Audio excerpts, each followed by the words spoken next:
Cuando se inició la creación de Bogotá, la ciudad se dividió en dos. El oriente era conocido como la ciudad de los vivos y el occidente la ciudad de los muertos. Ya que para ese entonces existían ciertas creencias de que si una persona vivía muy cerca a los muertos, esta persona iba a tener ciertas características muy negativas en su vida. Le iba a llegar mala suerte, iba a tener mala salud. Por eso decidieron planear los cementerios fuera de la ciudad. Al occidente decidieron poner los cementerios principales, que ya se los voy a nombrar, y los ubicaron como a las afueras de la ciudad. Antes todo lo que ustedes ven hacia allá pues no existía, era campo y ya significaba salir de la capital, ya no había nada, y precisamente por eso fue que ubicaron estos lugares allí.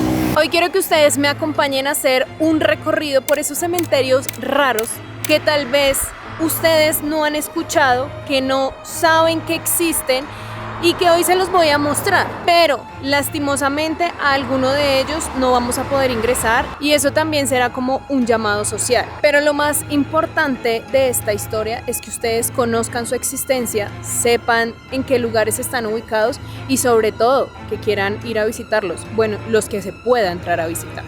Sean ustedes bienvenidos a la ciudad de los muertos.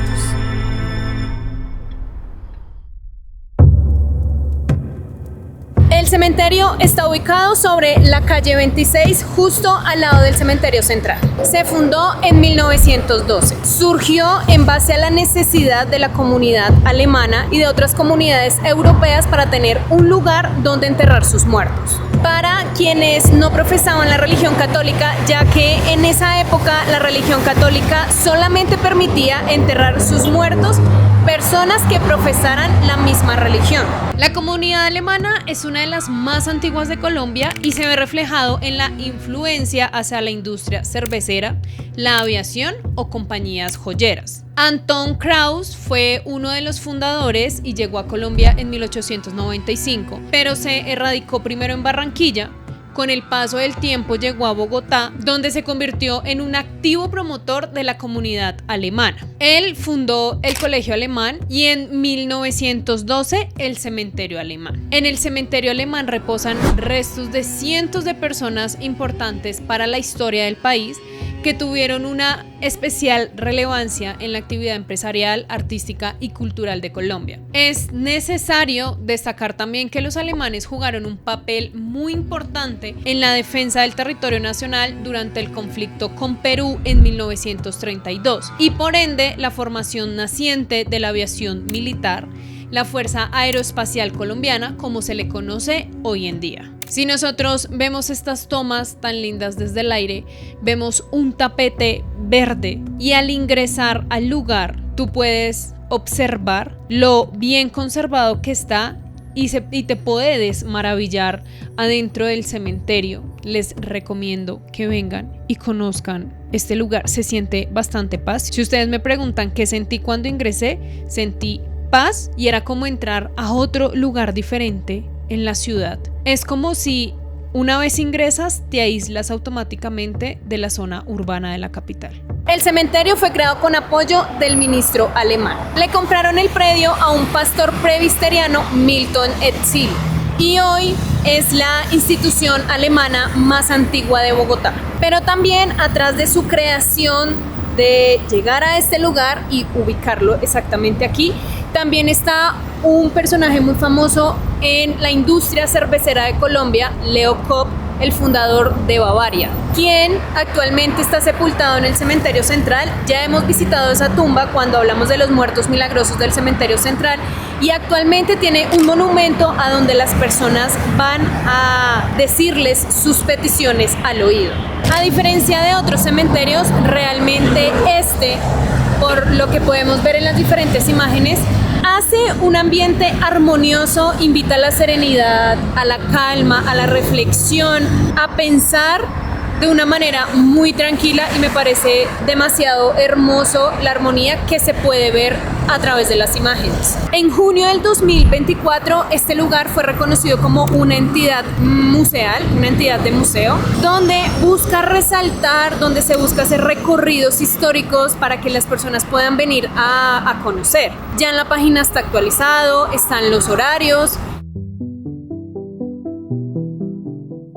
Hermann Hoch llegó a Colombia en 1928 como representante de una firma mayorista berlinesa que comercializaba materiales eléctricos. Contribuyó fuertemente al desarrollo de la minería de cal y de hierro del país. En la década de los 30, siendo un antinazi, el gobierno alemán le quitó su nacionalidad y en 1939 el expresidente Eduardo Santos le concedió la nacionalidad colombiana.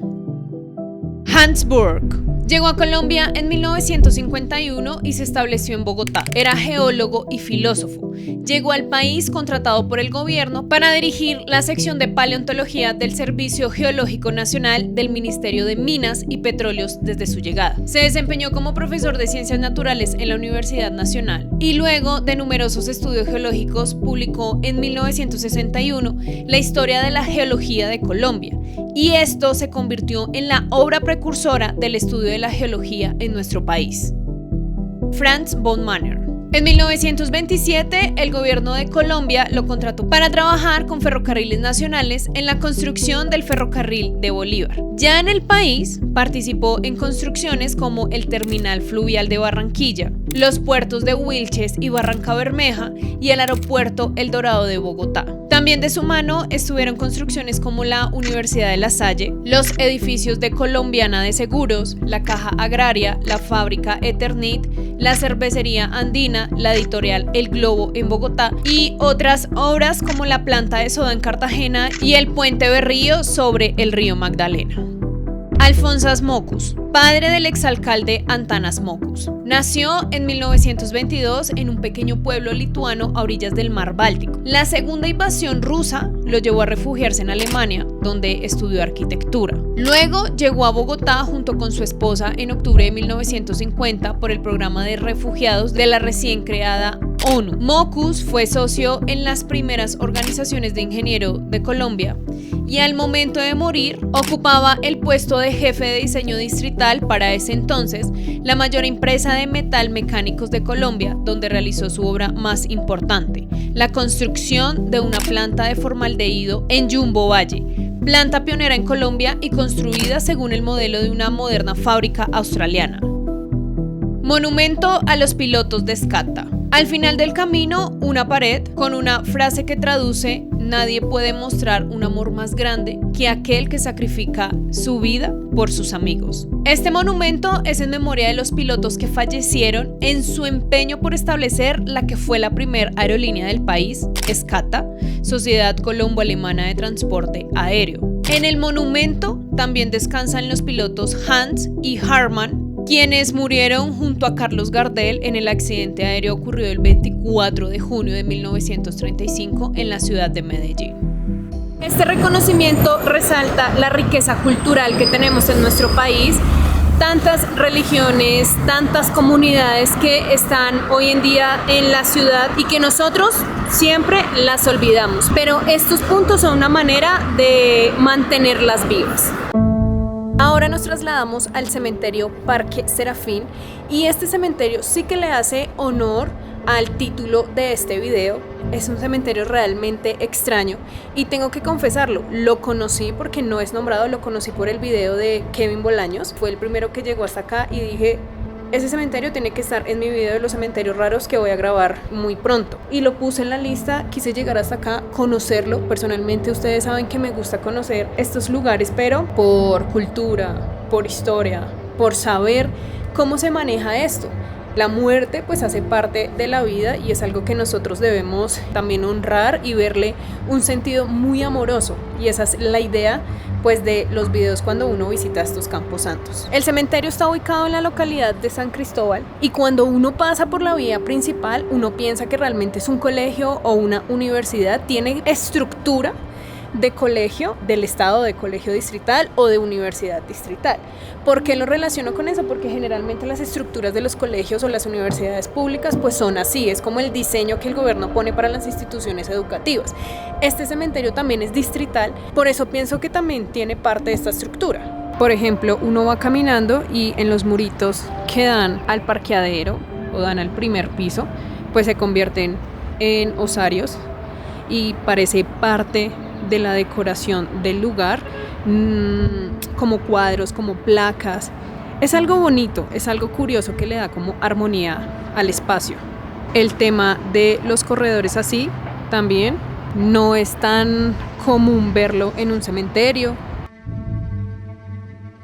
Además estamos acostumbrados que en estos lugares las lápidas tengan alguna flor, tengan alguna fotografía de la persona que se encuentra en este lugar, pero lo diferente aquí, y siento que es la primera vez que lo veo de tantos cementerios que hemos visitado en los videos, es que no está permitido, y de hecho en la página del cementerio lo dice, no está permitido las flores, las fotos, ni absolutamente nada de esto. Quieren que sea como un estilo, no sé si llamarlo minimalista, muy sencillo, práctico y ya, y evitar este tema de colores, de decoraciones, pero pues nuestra cultura nos lleva a decorar las tumbas de nuestros muertos para demostrar como ese cariño que todavía se siente, y eso está bien porque es que eso es lo que a uno le enseñaron en las tradiciones luego de la muerte.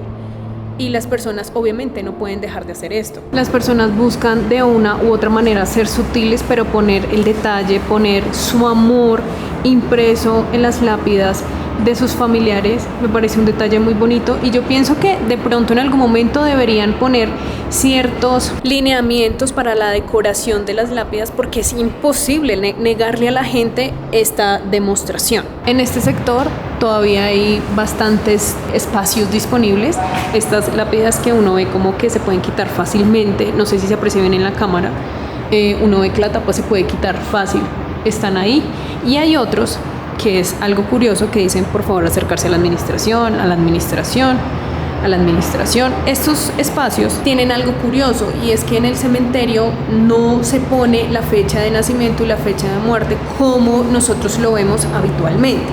Aquí en el Parque Serafín lo que ponen es la fecha en la que llegó aquí y la fecha en la que tiene que salir, o sea que la persona que está aquí enterrada debió salir en el 2014 y sigue aquí, y por eso es que tienen estos avisos. Exhumarlos sin decirle a su familia es algo ilegal, es algo que no se puede hacer, por eso siempre insisten, los llaman, los buscan para poder hacer este proceso. No se puede sacar un cuerpo como, ay, se cumplió la fecha, lo voy a sacar y me lo voy a llevar. ¿Para dónde lo van a llevar? Tienen que hacer como un proceso de cremación, las cenizas, llevarlas a otro lugar. Bueno, yo siento que ese proceso es como un doble entierro para las familias. La arquitectura de este cementerio es una arquitectura nórdica que se basa en lo simple, en lo minimalista y en la conexión con la naturaleza. Ese fue el enfoque que quisieron darle. Sus puertas se abrieron el 1 de febrero del 2006. Tiene aproximadamente 3.600 bóvedas, 2.800 osarios y 2.600 cenizarios. Sí, se nota un cambio de calidades porque en algunos lugares, pues en la mayoría, no te dejan grabar, entonces saco la cámara pequeña para poderles mostrar disimuladamente esos espacios que quiero que vean.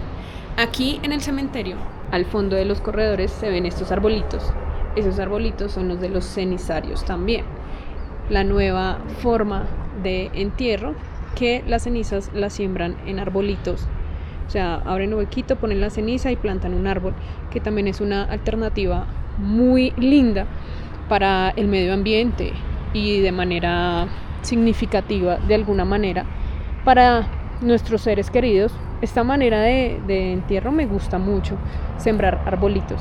Este espacio verde está destinado para esta modalidad de entierro.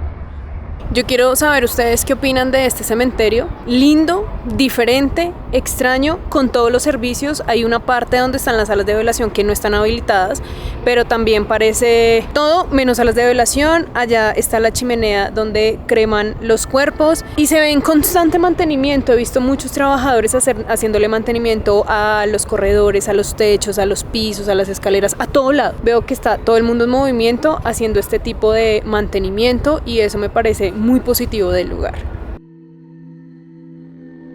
Cuando se le menciona a un bogotano sobre la existencia del cementerio británico en la capital, tal vez su reacción es de desconocimiento y duda sobre su existencia. Este cementerio está ubicado justo al lado del cementerio central.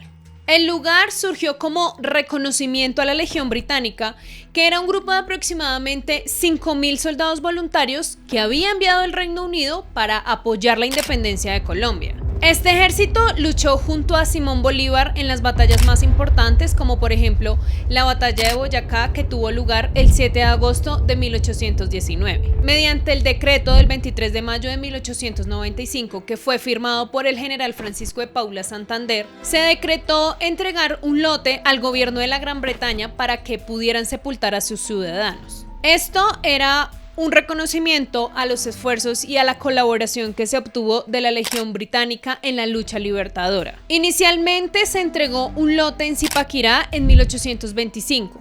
Luego se cambió por un lote en San Victorino en 1827 en Bogotá. Pero finalmente el cementerio británico abrió sus puertas en este nuevo lote donde está actualmente en el año 1829 en el lado oriental del cementerio central. Las rejas internas del cementerio fueron fabricadas con bayonetas y fusiles que utilizaron los soldados de la Legión Británica durante esas guerras. Fue una manera simbólica de honrar su memoria, como consta en una placa que acompaña la estructura. La tumba más antigua pertenece a William Duffin. Fue el primer sepultado en el lugar, falleció el 4 de junio de 1830, 6 años antes de la apertura oficial del cementerio central. En 1835, los residentes británicos aquí en Bogotá decidieron construir una pared que separaba el cementerio de la vía pública. Entre esta separación del andén y el cementerio hay una casa, y frente a esa casa una huerta. En esa casa habita la persona que cuida el cementerio. Cada 11 de noviembre en el lugar se realiza un evento que conmemora a los caídos en la Primera Guerra Mundial. Estas ceremonias se acompañan de las fuerzas militares colombianas y británicas y es conocido como el Día del Recuerdo. En este cementerio está enterrada la primer persona en Colombia que tenía otra religión diferente a la católica, el señor Manuel Paniagua. Aunque hoy en día solo se entierran en el cementerio a miembros de la comunidad británica, en el pasado protestantes de otros orígenes también fueron sepultados allí, ya que no había lugar en otros cementerios para enterrar a personas diferentes a la religión católica. Y este cementerio acogió a fieles de la iglesia ortodoxa y judía. El acceso al lugar está completamente restringido por motivos de seguridad. Dicen que cada vez que lo abrían al público se robaban partes de las lápidas, del mármol, de todo lo que contenían estos lugares. Este cementerio hace parte del patrimonio cultural de Bogotá y como parte del patrimonio podríamos ingresar para ver, para conocer su historia, pero lastimosamente estos lugares que hemos visto ya en este video están cerrados a pesar de ser nombrados de esa manera. La llegada del pueblo judío al territorio colombiano se dio en 3 momentos. El primero en 1492, cuando fueron expulsados por parte de reyes católicos de sus países de origen. El segundo entre 1895 y 1905, procedentes de las Antillas holandesas, se radicaron en Santa Marta, Barranquilla. Y en esta segunda oleada de inmigrantes se tuvo la necesidad de tener un cementerio solamente para hebreos. El primero se construyó en Santa Marta, pero luego empezaron a migrar a diferentes ciudades como Cali, Medellín y Bogotá. Y la tercera oleada de migrantes más grande se llevó a cabo durante la Segunda Guerra Mundial, que ya ustedes conocen esa cruel historia. Para comienzos de los años 1900, ya la población judía era numerosa y se autorizaron algunos entierros en el cementerio central, pero luego fueron trasladados a este cementerio, el cementerio hebreo del sur. Este predio fue adquirido el 3 de junio de 1932 y en diciembre transferido al Centro Israelita de Bogotá, quien terminó de cancelar el valor total del cementerio. En este lugar se enterraron principalmente miembros de la comunidad askenazi hasta cuando se agotó su cupo, y desde ese momento se utiliza el cementerio hebreo del norte, declarado como un monumento nacional el 30 de julio de 1998. En una de las zonas industriales de Bogotá, en una zona de talleres y fabricación de colchones, se encuentra este cementerio, exactamente en el barrio Inglés. En la entrada del cementerio hay una puerta negra y en sus portones 2 estrellas de David que representan la interacción de lo divino con lo terrenal. En el interior se encuentran 892 tumbas diferentes distribuidas a lo largo de la extensión del lote. En el centro se ubica el monumento en honor a las víctimas del Holocausto. Los judíos, cuando llegan a los cementerios, ellos no llevan flores, siempre llevan como una piedra. La piedra representa para ellos una manera simbólica en que el alma se mantenga en el plano terrenal. Este lugar también está catalogado por el Ministerio de Cultura como bien de interés cultural del ámbito nacional. Otro que se supone que es parte de nuestro patrimonio, pero tenemos prohibida la entrada, se debe tramitar permisos, y para ingresar a este lugar sí es bastante tedioso el tema. Lo pudimos evidenciar ese día cuando estábamos grabando afuera del cementerio y nos abordaron personas del lugar para decirnos que estaba prácticamente prohibido ver la estructura, grabar en su exterior, hacer cualquier cosa y que teníamos que pedir permisos. Es respetable, pero vuelvo y digo, cuando las cosas son patrimonio cultural de la nación, eso significa que se vuelve de esta manera para cuidar la historia y para que nosotros la conozcamos, que podamos ir a esos lugares y entender cuáles son nuestros orígenes. Pero nosotros parece como si el patrimonio nacional fuera del exterior, de personas extranjeras y no de nosotros mismos como bogotanos, como colombianos. También parece que ser parte del patrimonio cultural y cerrarlo es mantenerlo como ahí aislado. No sé si me equivoco, pero es como no puedes ingresar porque me da miedo que tú lo dañes. Yo pienso que si se convierte en un patrimonio, deberían poner personas que tengan cuidado, que lo mantengan bien y sobre todo que le presten seguridad y se eviten este tipo de inconvenientes con las personas que no van a hacer nada bueno en los cementerios. También sería muy bueno este tema, pero siento que nos falta a nosotros tener amor por nuestras propias cosas y conocerlas, y además que estos espacios, que estos videos, cualquier persona pueda irles a mostrar lo que está pasando en esos lugares y que ustedes se maravillen y alguna vez quieran ir a conocer. Pero además de este cementerio existe también este que fue adquirido por la comunidad israelita el 9 de junio de 1934. Está situado justo al lado del cementerio alemán que queda por esta vía hacia el fondo. Por aquí no se alcanza a ver dónde están esos árboles, ahí es el cementerio alemán y está ubicado en la carrera 25 con calle 25. Este cementerio también sirvió originalmente para la comunidad de judíos que hacían parte de la comunidad askenazi, pero por circunstancias de la comunidad también sirvió de refugio para otras comunidades hebreas. Y como se puede ver, también está absolutamente cerrado, no parece que fuera un cementerio, sino más bien algo industrial. Szymon Kopek nació en Cracovia, Polonia, y llegó junto con su esposa a Bogotá el 8 de abril de 1948, huyendo de la Segunda Guerra Mundial. Aquí, en la capital, establecieron la fábrica de confecciones Royal, localizadas en la carrera 7ª con calle 21. El hermano de Szymon, Samuel Kopek, hizo parte de la lista de Schindler.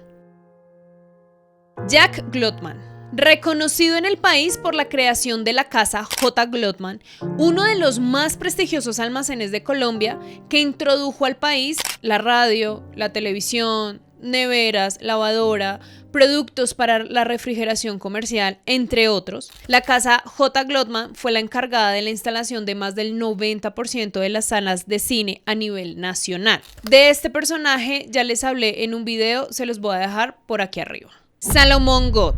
Fue el fundador del cementerio hebreo en Bogotá. Era conocido por ser dueño de los teatros Apolo y Atenas. Salomón también fundó en 1925 el barrio Santa Lucía. El cementerio de los pobres y el cementerio central antiguamente eran solamente un cementerio. En el oriente del cementerio estaba reservado para personajes públicos, familias de la élite, quienes aún tienen cierto prestigio porque sus familiares están sepultados en la zona histórica de este cementerio. Mientras que en la parte occidental, en los potreros que quedaban en el cementerio, estaban los entierros y las fosas comunes de las poblaciones vulnerables. Entre estas poblaciones antiguamente incluían artesanos, asalariados, comerciantes, campesinos, trabajadores domésticos, funcionarios públicos, militares, niños, amas de casa, usted y yo. Todos prácticamente íbamos a parar a ese lugar porque no teníamos un reconocimiento social. Para ese momento se tenía que tener una buena cantidad de dinero para tener un sepelio como hoy comúnmente lo vemos. El cementerio de los pobres era un lugar que cada año las lluvias lo inundaban y sacaba a flote algunos cuerpos de tantos que habían bajo el suelo. Y los dolientes, los más humildes, llegaban hasta allí con mucho amor, dejaban sus flores, sus oraciones e intentaban arreglar lo que el agua había dañado. Realmente es casi imposible no sentirse atraído por estas ruinas, por la soledad que se evidencia en el lugar. También es conocido como el cementerio de los columbarios, y estas enormes estructuras sobre la avenida 26 son el recuerdo de diferentes rituales funerarios. El primer pabellón que se construyó para los sepelios públicos, pero no de forma gratuita, quedaba donde hoy se encuentra la calle 19, que con la construcción de la calle fue demolido, y seguido a este pabellón empezaron a construir los demás, inspirados en arquitectura romana y construido por la compañía de cementos Samper. Entre 1947 y 1942 se construyeron 4 pabellones y luego entre los años 60 y 70 se construyeron otros 3, que luego estos fueron derrumbados. Los 4 pabellones que se encuentran hoy en pie intentan sobrevivir. Son 6 pisos de criptas.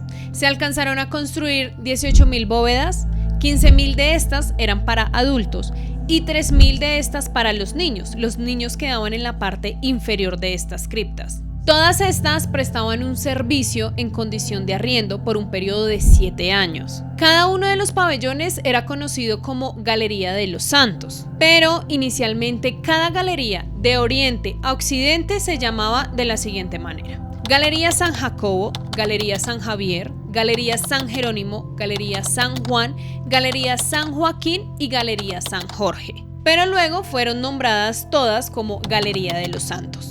El cementerio de los pobres de Bogotá fue desalojado en el año 2000 por la administración de Enrique Peñalosa.